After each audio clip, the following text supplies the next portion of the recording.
Travel with Bilbo and the dwarves across Middle-earth, escaping trolls, battling goblins, solving riddles, and reclaiming treasure. In The Hobbit, There and Back Again, designed by Reiner Knizia and published by Office Dog, who sponsored this video.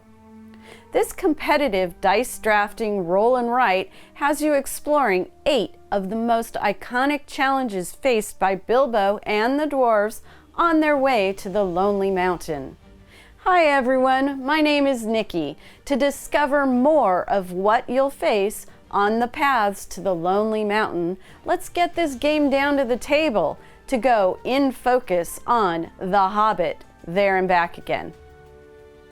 To begin, each player is given their own adventure book.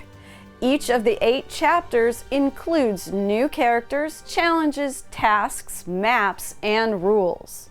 All players will decide together which chapter to play. The goal of each chapter is to complete the challenge and have the most points.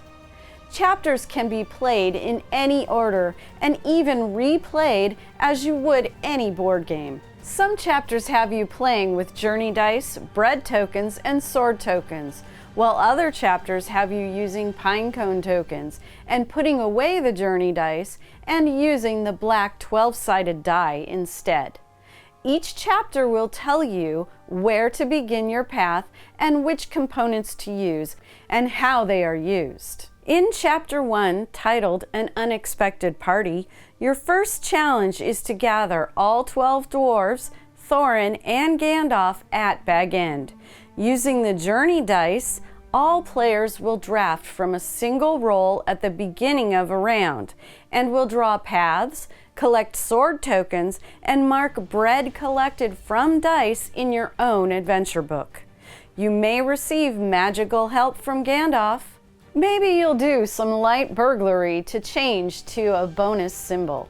While getting dwarves to Bag End will get you points, having the bread to feed them as they arrive will get you even more points. In Chapter 3, titled Over Hill and Under Hill, bread collected from your claimed journey dice will gain you bread tokens, and these tokens will be spent when you rest in a cave. The black 12-sided die is added and rolled with the journey dice at the beginning of the round. Storms are brewing in this chapter, and the black die will tell you which storm clouds have turned into thunderstorms, costing you points should you choose to travel through them with your path. You will need to collect sword tokens to battle the goblins. Of course, you may find a path to avoid some of them, but where's the fun in that? Not to mention all the extra points you would not be gaining. Fighting the Great Goblin in this chapter is a task. If you are the first to complete this task, you will gain the glory points shown in the gold seal, while the other players will not gain these points. All chapters have tasks in addition to the main challenge. Gandalf is with you in most of the chapters, offering magical help, showing you the path you need, and getting you food and weapons to survive. But in some chapters, you're on your own, with only your wits and unique style of burglary. After all, isn't that what the dwarves hired you for? There is a solo mode included in which you play a specific number of rounds depending on the chapter you are playing. Additional rules for the journey dice, tasks with glory points, and endgame conditions are added.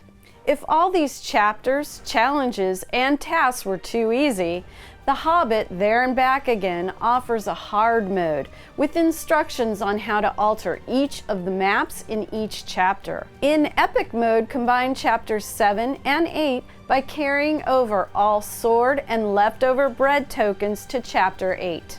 With all the components being used for different effects and new challenges and tasks with every turn of the page, you're sure to find something exciting following Bilbo and the dwarves through each chapter. I'm Nikki from Board Game Geek, and we just went in focus on The Hobbit, There and Back Again.